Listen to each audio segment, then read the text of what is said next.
Doctor लिखता है तभी फार्मेसी वाला उसे जो है वो एंटीबायोटिक देता है। लेकिन हम तो पाकिस्तानी है भाई, हम तो सारे ही डॉक्टर हैं, और जो जितना कम पढ़ा लिखा है वो उतना ज्यादा डॉक्टर है।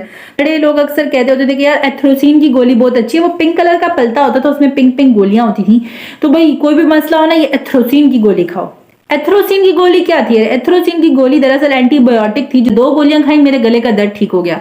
ये काम कर करके हमने एथ्रोसिन के खिलाफ ऐसा मैकेनिज्म ऑफ रेजिस्टेंस डेवलप कर दिया कि अब हम पर एथ्रोसिन काम ही नहीं करती।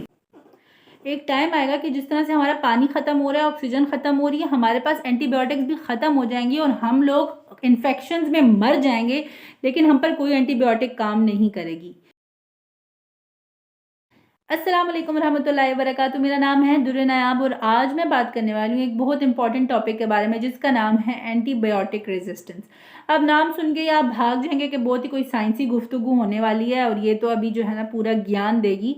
तो मैं आपको बताती चलूँ कि आप भागे नहीं। अगर आपने कभी भी एंटीबायोटिक खाई है जिंदगी तो आपके लिए वीडियो देखना बहुत ज़रूरी है। अगर किसी डिटेल में जाए, मैं सबसे पहले आपको एक जर्नल सी एग्जाम्पल देना चाहूँगी। अब जैसे हम लोग एक कम्युनिटी में रहने वाले लोग होते हैं, फॉर एग्जांपल एक कॉलोनी में रहने वाले लोग होते हैं, और कॉलोनी में कोई खतरा आ गया, जैसे कोई चोर हैं या कोई डाकू हैं जो कि अटैक करने वाले हैं।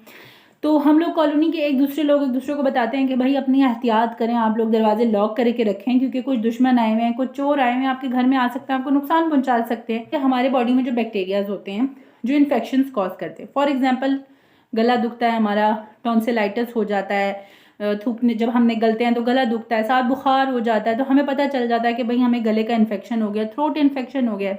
लोग एंटीबायोटिक ले आते हैं। एंटीबायोटिक हम खाते हैं, एक दिन खाते हैं क्योंकि हमें बुखार हो रहा होता है, हमें उसकी ज़रूरत महसूस होती है। एक दिन खाते हैं, 2 टाइम खानी होती है, दोनों टाइम खा लेते हैं। दूसरे दिन खाते हैं, तीसरे टाइम खाने के बाद ही हमारी तबीयत थोड़ी बेहतर होने लगती है।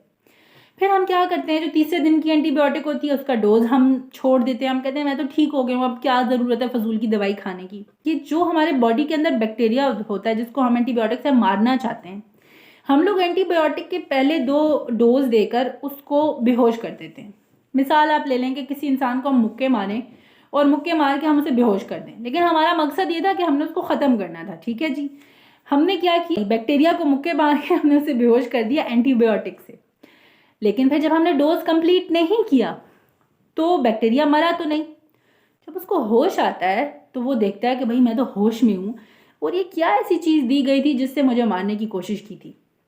मैं अब दोबारा अपनी पहली एग्जाम्पल पर आऊँगी कि वो अपने पड़ोसियों को, अपने कम्युनिटी के लोगों को बताना शुरू कर देता है कि भाई कोई डाकू का ख़तरा है, कोई एक एंटीबायोटिक ये लोग हमें मारने के लिए इस्तेमाल कर रहे हैं और मुझ पर तो हमला हुआ था, लेकिन जो खाने वाला था वो इतना कोई बेवकूफ़ था कि उसने मुझे मुक्के मार के छोड़ दिया। अगर उसने मुझे मार दिया होता, डोज पूरा कर लिया होता, तो मैं आज तुम लोगों को बताने के काबिल ही ना रहता।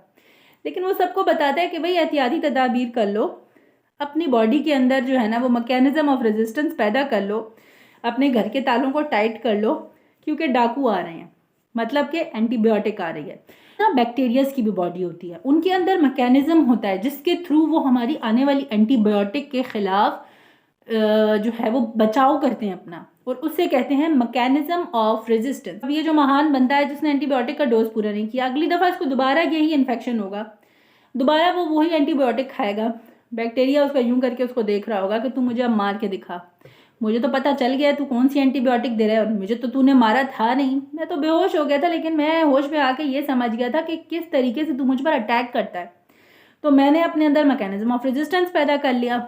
लेकिन ये जो महान बंदा है ये सिर्फ अपना नुकसान नहीं करता, ये जो है अपनी कम्युनिटी में रहने वाले सारे लोगों का नुकसान करता है, क्योंकि बैक्टीरिया जो हैं वो बता देते हैं एक दूसरे को, या एक बैक्टीरिया के अंदर जब मैकेनिज्म ऑफ रेजिस्टेंस पैदा होता है तो बाकी बैक्टीरियाज के अंदर भी पैदा हो जाता है जो कि उस कम्युनिटी के रहने वाले लोग हैं। इसके अलावा जो बेवकूफ़ाना हरकत हम करते हैं वो मैं आपको बताती हूँ। हमें होता है वायरल बुखार, हम खा रहे होते हैं एंटीबायोटिक।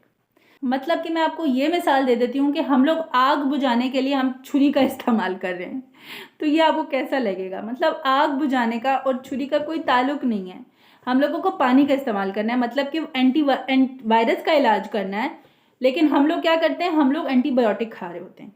ये भी एक बहुत गलत प्रैक्टिस है जिससे एंटीबायोटिक रेजिस्टेंस डेवलप होता है। बच्चों के साथ हम ऐसा करते हैं, उनको बिला वजह हम एंटीबायोटिक्स खिला रहे होते हैं, ज़रा बुखार हो जाता है उनको हम एंटीबायोटिक्स खिलाते हैं।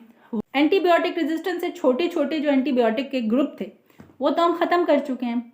अब जी हमें बड़ा हाथ मारने का बड़ा शौक होता है। फॉर एग्जाम्पल, एक दीवार है, छोटी दीवार है, छोटी सीढ़ी रख के आप उस पर चढ़ सकते हैं, लेकिन फजूल में हमें बड़ी सीढ़ी रखनी है और हमें उस पर चढ़ना है।